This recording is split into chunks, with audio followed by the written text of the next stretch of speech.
बेंगलुरु में विपक्षी दलों की ट्वीट की बैठक को अगले आम चुनाव को लेकर अहम माना जा रहा है और इसी बीच एनसी नेता उमर अब्दुल्ला ने इस बैठक को पटना में हुई बैठक की अगली कड़ी बताया। उन्होंने कहा कि देश में जो कुछ भी गलत हो रहा है उसके खिलाफ हम एकजुट हैं। This meeting is a continuation of the process that was started in Patna a few weeks ago. I think it's important that we put up a united stand against everything that is going wrong in this country, particularly the way in which the constitution is being eroded, the way in which the secular fabric of this country is being undermined, and all sensible parties need to come together and unite in opposition to this. और इसके साथ ही आपको बता दें कि इस वक्त कांग्रेस के कार्यकारी अध्यक्ष रमन भल्ला का कहना है, जो कश्मीर के कार्यकारी अध्यक्ष है, कि धर्मनिरपेक्षता भारत का आधार है, लेकिन बीजेपी देश के धर्मनिरपेक्ष ताने बाने को कमजोर करने की कोशिश कर रही है। फैब्रिक है हमारी कौम का, यही सरमाया, हम भाईचारे के साथ रहते हैं। कहीं ना कहीं उनकी तरफ से हेटेड पॉलिटिक्स जो है, नफरत की दीवारें खड़ी की जा रही हैं और सब लोग किस ढंग से उसका मुकाबला यहाँ पे करें, उनके बढ़ते हुए कदमों को किस ढंग से रोकें, ये राजनीति यहाँ पे होगी। और राजनीति के आड़ में राजनीति के वहाँ पे है कि सारा विपक्ष अब एकजुट हो रहा है कि भाजपा की जन विरोधियों का डट कर मुकाबला किया जा सके। अगर जम्मू कश्मीर की बात करें तो मैं समझता हूँ कई जगह पर बुलडोज करने की इंस्टीट्यूशंस की बात उनकी तरफ से आई है। तो हम कलेक्टिवली सारी विपक्ष इकट्ठा जिस ढंग से हो रहा है, हमें लगता है कि इसका दबाव ज़रूर बनेगा और भाजपा जन विरोधी नीतियाँ अपनाने में ज़रूर उसके कदम रुक पाएंगे। बेंगलुरु में विपक्षी दलों की बैठक में महबूबा मुफ्ती और उमर अब्दुल्ला के बयान पर प्रतिक्रिया देते हुए पूर्व उप मुख्यमंत्री कविंदर गुप्ता ने कहा कि जो दल हमेशा भारत के हित के खिलाफ खड़े रहते हैं वो आज भारत के विचार को बचाने की बात कर रहे हैं। उन्होंने कहा कि महबूबा मुफ्ती और उमर अब्दुल्ला दोनों जानते हैं कि प्रधानमंत्री नरेंद्र मोदी के नेतृत्व वाली बीजेपी को रोकना उनके लिए असंभव होगा, इसलिए इस तरह का बयान दे रहे हैं। मुफ्ती जो कि पीडीपी अध्यक्ष हैं वो भी हिस्सा लेने पहुंचे हैं और सीधा निशाना बीजेपी पे साधा है। उनका कहना है कि जो आइडिया ऑफ इंडिया है उसको बचाने की कोशिश है। और वहीं उमर अब्दुल्ला का कहना है कि कॉन्स्टिट्यूशन को जिस तरह पे ताक पे रख के आज जम्मू कश्मीर में 370 को तोड़ा गया है, इन तमाम मुद्दों के लिए वो इकट्ठे हुए हैं, इसमें रिएक्शन लेंगे। Farmer deputy CM Kavinder Gupta हमारे साथ मौजूद हैं। सर, कैसे देखते हैं आज विपक्षी पार्टियां खासकर जो एनसी पीडीपी वहां पे इकट्ठी हुई हैं और महबूबा मुफ्ती का एक बयान देना कि आइडिया ऑफ इंडिया को बचाने की कोशिश है उनकी? देखिए, जो आइडिया ऑफ इंडिया की बात करते हैं उनका इंडिया से कितना लगाव है ये दुनिया जानती है। भारत विरोधी गतिविधियों में शामिल होना, भारत के विरोधियों का साथ देना, ये हमेशा से उनका एजेंडा रहा है। अभी हाल ही में कल जो कुछ टर्मिनेट किए गए हैं कुछ लोगों को, तो उनके बारे में जो कि आईएसआई के लिए काम करते थे, पाकिस्तान के लिए काम करते थे, उनके लिए उनका क्या कहना है हम खुद समझते हैं। जहां तक विरोधी जो विपक्षी एकता करने बेंगलुरु में बैठे हैं, कहीं की ईंट कहीं का रोड़ा, भानुमति ने कुनवा जोड़ा, ये पहले भी इस प्रकार के एक्सपेरिमेंट हो चुके हैं। इनको सिर्फ डर भारतीय जनता पार्टी का और खास करके प्रधानमंत्री मोदी जी का है। सत्ता के लालची ये लोग ये किसी भी स्तर पर जाने की ये तैयार बैठे हैं। पहले ये तय करें कि इनका कौन प्रधानमंत्री होगा। इनके उसी में से 15 प्रधानमंत्री निकलने वाले हैं। ये कुछ दिन की बात है, बाद में ये दिखाई नहीं देंगे। 2024 के इलेक्शन आपको लगता है उस पर निगाह है इन लोगों की और जो है बयानबाजी करके कहीं ना कहीं लाइमलाइट में आने की कोशिश है? भारतीय जनता पार्टी के बढ़ते हुए प्रभुत्व को और लोकप्रियता को शायद इन्हें रास नहीं आ रही। उसी का परिणाम है कि ये इस प्रकार की कोशिशें कर रहे हैं। 2024 भारतीय जनता पार्टी फिर से सबसे बड़ा दल बन करके जीत करके आएगी, ये तय है। हमने ईमानदारी से सेवा के रूप में लोगों के बीच में काम किया है। ये संकट काल के दौरान चाहे वो देश को किस प्रकार से बचाया, वैक्सीनेशन दे करके, सर्वे भवन्तु सुखिना, पूरा विश्व एक परिवार विश्व, ये उसी हिसाब से वासुदेव कुटुंबकम का नारा लेकर के हमने और भी 70 देशों को साथ में जोड़ा है।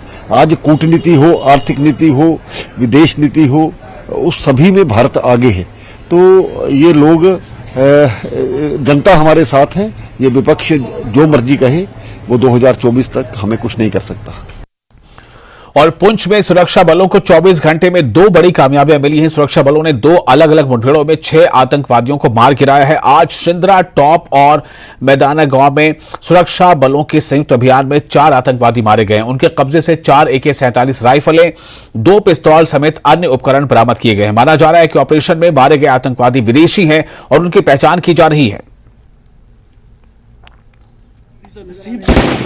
सिक्योरिटी फोर्सेस चप्पे चप्पे पे यहाँ पे भी सिक्योरिटी फोर्सेस तैयार हैं। तरफ से सिक्योरिटी फोर्सेस ने मोर्चा संभाला हुआ है, भी दिखाएंगे आपको। जो गोलियों की आवाज इस है वो अब बढ़ रही है और कॉर्डन किया गया है, उसको सील कर दिया गया है। पुंछ के सुरनकोट सेक्टर में कल से शुरू हुआ ऑपरेशन खत्म हुआ है। 4 आतंकवादियों को मार गिराया गया है और लेकिन अभी भी इस पूरे एरिया में जहां सिंद्रा टॉप है, जहां हम खड़े हैं, वहां पे अभी भी सर्च ऑपरेशन चल रहा है। और आप देख सकते हैं ये जो ड्रोन के माध्यम से सर्च ऑपरेशन चप्पे पे चलाया जा रहा है।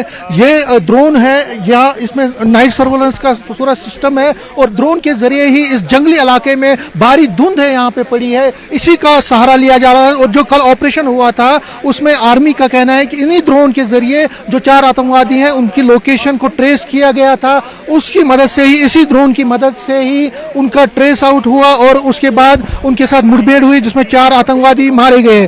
कुछ हथियार भी उनसे मिले हैं। हालांकि ऑपरेशन खत्म है, जो इनकाउंटर ऑपरेशन है वो खत्म है, लेकिन सर्च ऑपरेशन अभी भी चल रहे हैं। और इसी ड्रोन के जरिए अब पूरे इलाके में जो ये सुरंगकोट का एरिया है जहां पे ये इनकाउंटर हुआ था, इस पूरे एरिया को खंगाला जा रहा है इस ड्रोन के जरिए। और इस ड्रोन के जरिए देखा जा रहा है कि इन घने जंगलों में, इन पहाड़ी इलाकों में और इन घने बादलों के बीच कोई और आतंकवादी तो नहीं है, क्योंकि ऐसा शुबा है आतंकवादी आर्मी को कि कोई और आतंकवादी यहाँ पे छुपे हो सकते हैं और उन्होंने इन्फिल्ट्रेट की होगी। क्योंकि जो ये 4 आतंकवादी मारे गए हैं और उससे पहले 2 आतंकवादी मारे गए थे चकंदाबाग में, उससे जाहिर है कि कुछ और मॉड्यूल लश्कर, जैश और बाकी आतंकवादी संगठनों के इन घने जंगलों में हो सकते हैं, इस सुरनकोट एरिया में, पुंछ के LOC में और राजौरी एरिया में। तो उस चीज को देखते हुए अब ड्रोन की भी मदद ली जाती है। ड्रोन जो है ये सोफिस्टिकेटेड, उसमें सारी जो चीजें हैं, जो टेक्नोलॉजी है वो भरी होती है। रात को भी ये इसमें नाइट सर्वेलेंस का सिस्टम लगा हुआ होता है। तो ये आर्मी की एक कोशिश है कि जहां इन घने जंगलों में, जो आप घने जंगल देख रहे हैं, जो पहाड़ी इलाके हैं, बादल छाए हुए हर तरफ हैं और घने जंगलों में इन एरियाज में कोई और आतंकवादी तो नहीं है। इसीलिए जो व्यापक सुरक्षा के जो सर्च ऑपरेशन है जगह जगह पे वो चलाए जा रहे हैं और ये इस ड्रोन की मदद ली जा रही है। अगर हम इस ड्रोन की बात करें तो इस ड्रोन को एक अच्छे खासी तरीके से ऑपरेट किया जाता है। आप देख सकते हैं जो ऑपरेशनल पार्ट है इसका, बिल्कुल आर्मी की तरफ से इसको एक टेक्नोलॉजी के तरीके से, एक बिल्कुल सोफिस्टिकेटेड तरीके से इसका ऑपरेशन किया जाता है और मॉनिटर किया जाता है। इसको थ्रू जो लैपटॉप के थ्रू मॉनिटर किया जाता है इसकी मूवमेंट को, और उस मूवमेंट के आधार पर ही इसको जो बिल्कुल इसकी ऑपरेशन की जाती है। तो यहाँ पे आप देख सकते हैं अभी बिल्कुल जो ड्रोन है उसकी जो गतिविधियाँ हैं हर जगह पे वो चल रही है और इस ड्रोन से ही बड़ा फायदा आर्मी को मिल रहा है, जहाँ पे उसको सिक्योरिटी जो आतंकवादियों की लोकेशन का पता चलता है और फिर उसके बाद वहाँ पे वो ऑपरेशन करते हैं। कैमरामैन आशु के साथ में समीर भट्ट, न्यूज़ 18 सुरनकोट पुंछ। और फिलहाल एक छोटा सा ब्रेक लेते हैं, ब्रेक के बाद जल्द हाजिर होंगे।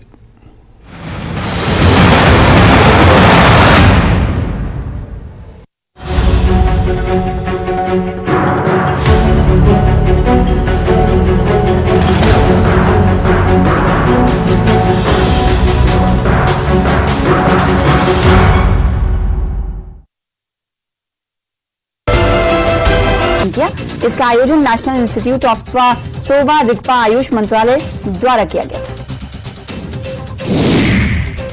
इस मौके पर LG लद्दाख ने कहा कि पीएम मोदी के तहत आयुष प्रणाली को बढ़ावा मिला है। लद्दाख से बीजेपी सांसद जामयांग सेरिंग नामग्याल ने भी सभा को संबोधित किया।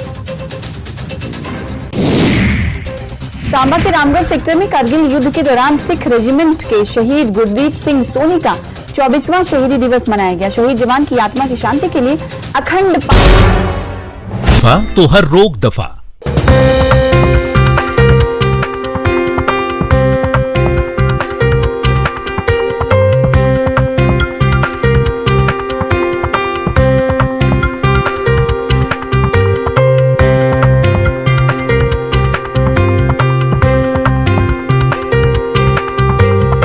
Guns presented by पेट सफा आयुर्वेदिक चूर्ण। पेट सफा तो हर रोग दफा।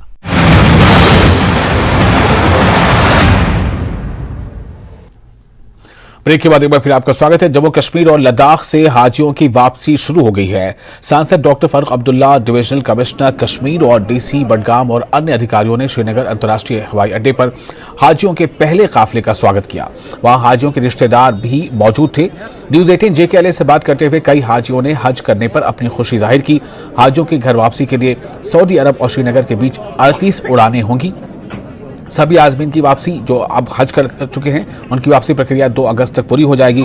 पहले 2 दिनों के दौरान 2 परवाजें आएंगी, उसके बाद हर दिन 3 उड़ानें यानी 3 परवाजों से जो हुजाज इकराम है वापस होंगे। मुझे बताइए, आज यहाँ पर जो हुजाज इकराम है उनकी आमद का जो सिलसिला है वो शुरू हुआ है।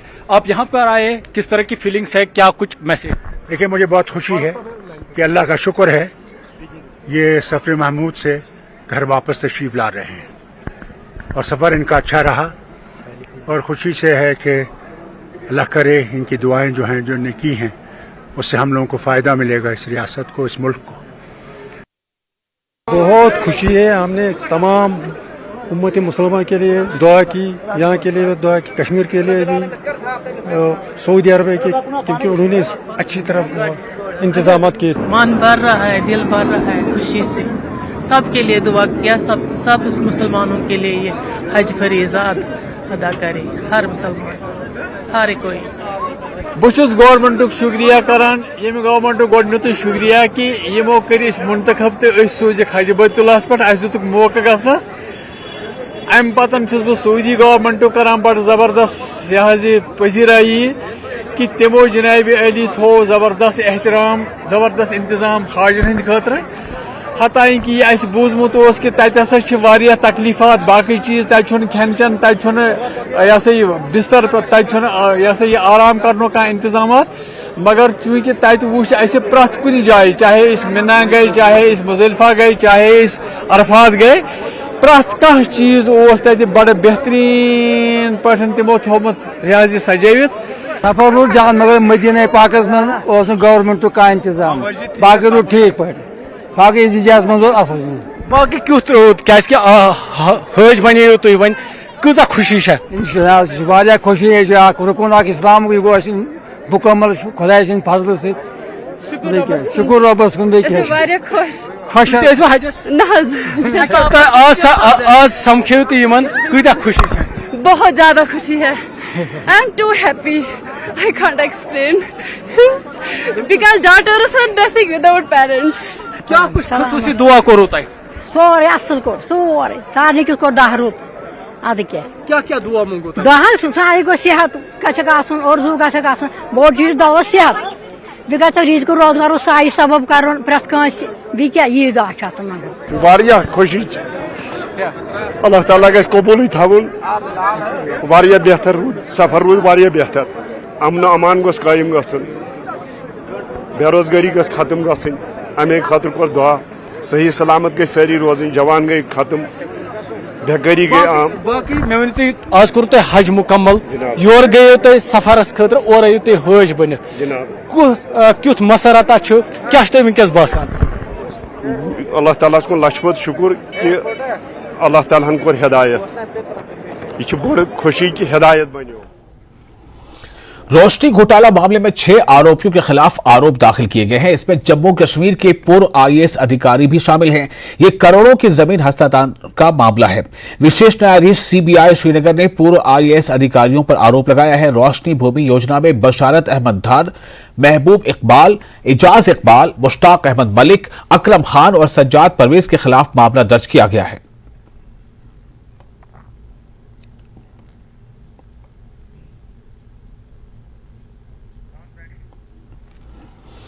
और पाकिस्तान से आई सीमा हैदर का लाई डिटेक्टर और पॉलीग्राफ टेस्ट कराया जा सकता है। एटीएस ये पता लगाने की कोशिश कर रही है कि सीमा प्यार की आड़ में जासूसी या किसी गलत इरादे से भारत तो नहीं आई है। सीमा हैदर को लेकर कई सवाल हैं जिनका जवाब तलाशने के लिए जांच एजेंसियां अब दिन रात एक कर चुकी हैं। सोमवार को यूपी एटीएस की टीम ने सीमा से करीब 6 घंटे तक पूछताछ की।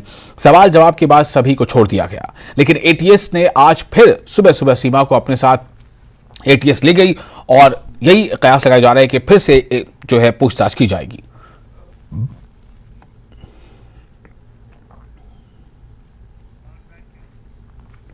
शिमला में रामपुर के पांडाधार के करीब सड़क धंसने से एक गाड़ी हादसे का शिकार हो गई, जिसमें सवार 3 लोगों की मौत हो गई है। एक माह में यह तीसरा बड़ा हादसा है। मौके पर पहुंची पुलिस और प्रशासन ने शवों को निकाला है। हादसे में मारे गए लोगों की पहचान ननखरी निवासी वीर सिंह, हिम्मत सिंह और रतन के रूप में हुई है।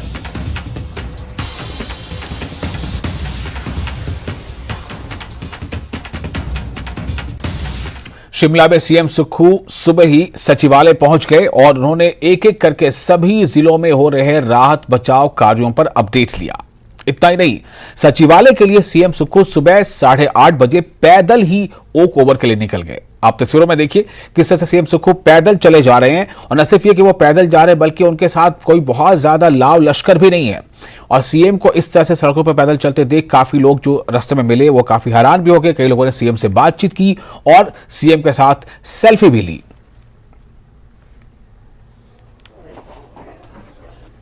और इन सब के बाद पैदल सचिवालय जाने के दौरान सीएम सुक्खू ने स्कूल जा रहे बच्चों से भी मुलाकात की और उनसे हालचाल जाना।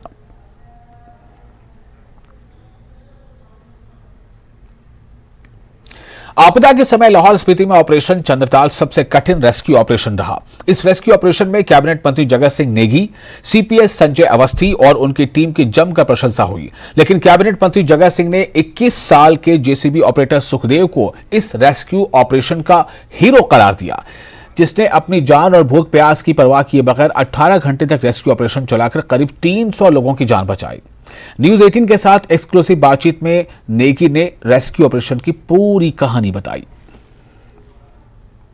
आज नहीं निकालेंगे इनको, अभी इनको थोड़ा अभी काफ़ी जो है राहत है, क्योंकि ज़्यादातर जो नेशनल हाईवेज है हमारे वो रेस्टोर हो गए हैं, और अभी कुछ जो पास्चर्स में हमारे जो भेड़ पालक है उनका जो है कुछ जगह से अभी जो है उन तक राहत पहुंचाना है।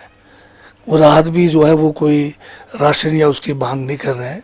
जो बारिश और बर्फ़ के कारण दवाइयों की जो ज़रूरत है उनको, तो उसके लिए हमने आज ही जो है स्पीति साइड से भी एक टीम गठित करके उन तक दवाइयाँ पहुंचाने के लिए कोशिश कर रहे हैं। कुल्लू बड़ा सुंदर इलाका है और वहाँ पर जो है आजकल प्लम भी बहुत बढ़िया जो है पके हुए थे, परंतु रोड ब्लॉकेड के कारण इनका प्लम जो है मार्केट नहीं पहुंच रहा था, और भारी वर्षा के कारण प्लम के फसल को भी नुकसान हो रहा था, वो फटने शुरू हो गए थे। तो इनके लिए भी तुरंत राहत की ज़रूरत थी, और एक छोटा रास्ता बीच में था जो रायसन और पतलीकूल को जोड़ता है। शाइन तो नहीं हो रही है पीछे से?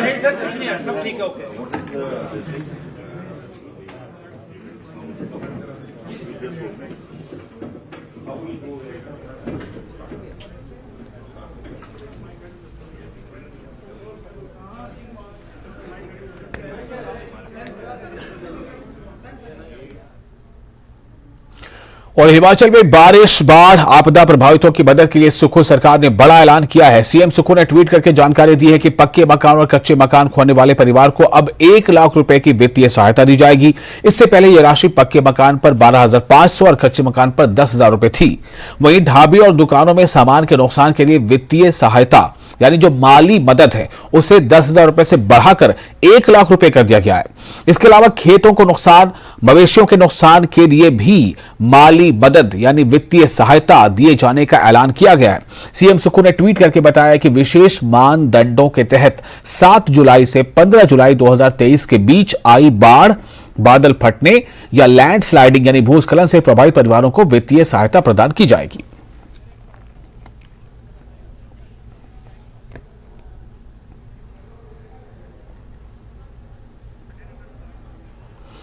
और आपदा से जुड़ी बड़ी खबर है कि 24 जून से अब तक 122 लोगों की मौत हो चुकी है, जबकि 12 लोग अब भी लापता हैं। वहीं अब तक 140 लोग घायल हुए हैं, 490 घर ढह गए हैं, 4146 घरों को आंशिक नुकसान पहुंचा है।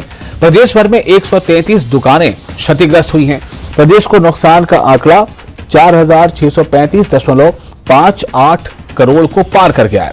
वहीं 5 NH यानी नेशनल हाईवेज समेत 647 सड़कें बंद हैं, 1115 ट्रांसफार्मर ठप है और जलापूर्ति की 543 योजनाएं भी प्रभावित हुई हैं।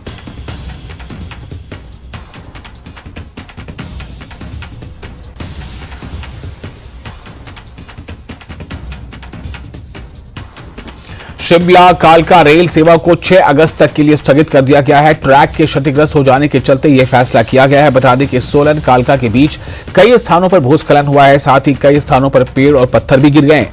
यहां 9 जुलाई से शिमला कालका हेरिटेज ट्रैक पर रेल सेवा ठप है।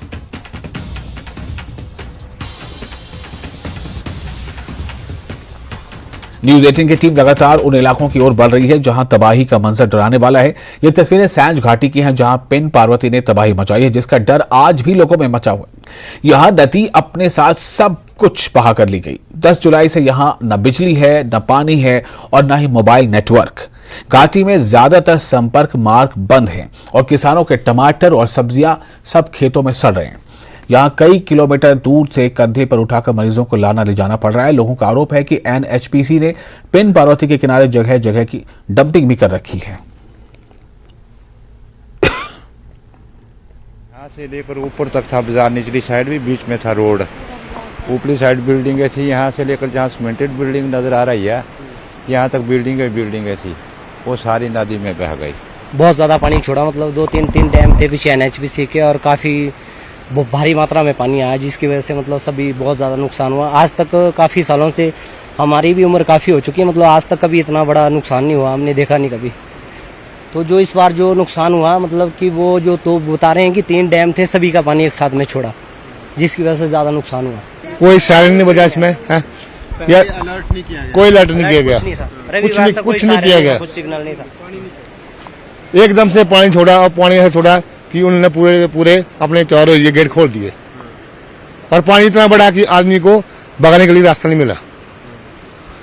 यहाँ पे साइड में इतना नुकसान हुआ है, बहुत करोड़ों का नुकसान हो चुका है इस टाइम। गाड़ी चले गई, 3 गाड़ियां चले गई और एक मशीन गई, वो ब्लॉक बनाने की, वो भी चले गई, जमीन भी गई, सारी जमीन हो गई, सारे शेड भी चले गए, घर भी चले गए, सारे जो भी है।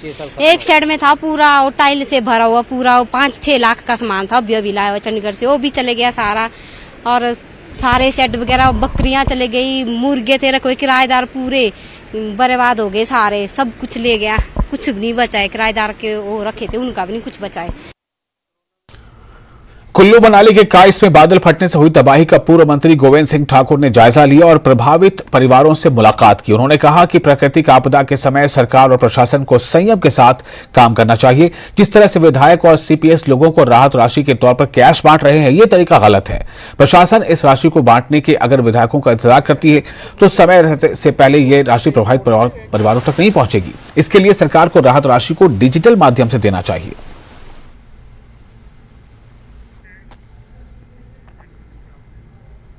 The operation, Indian Army has been continuing relentless operations in the past 3 months as part of Op Trinetra.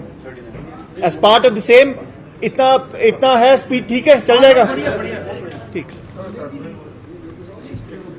रब दा नाम लाइए ते करिए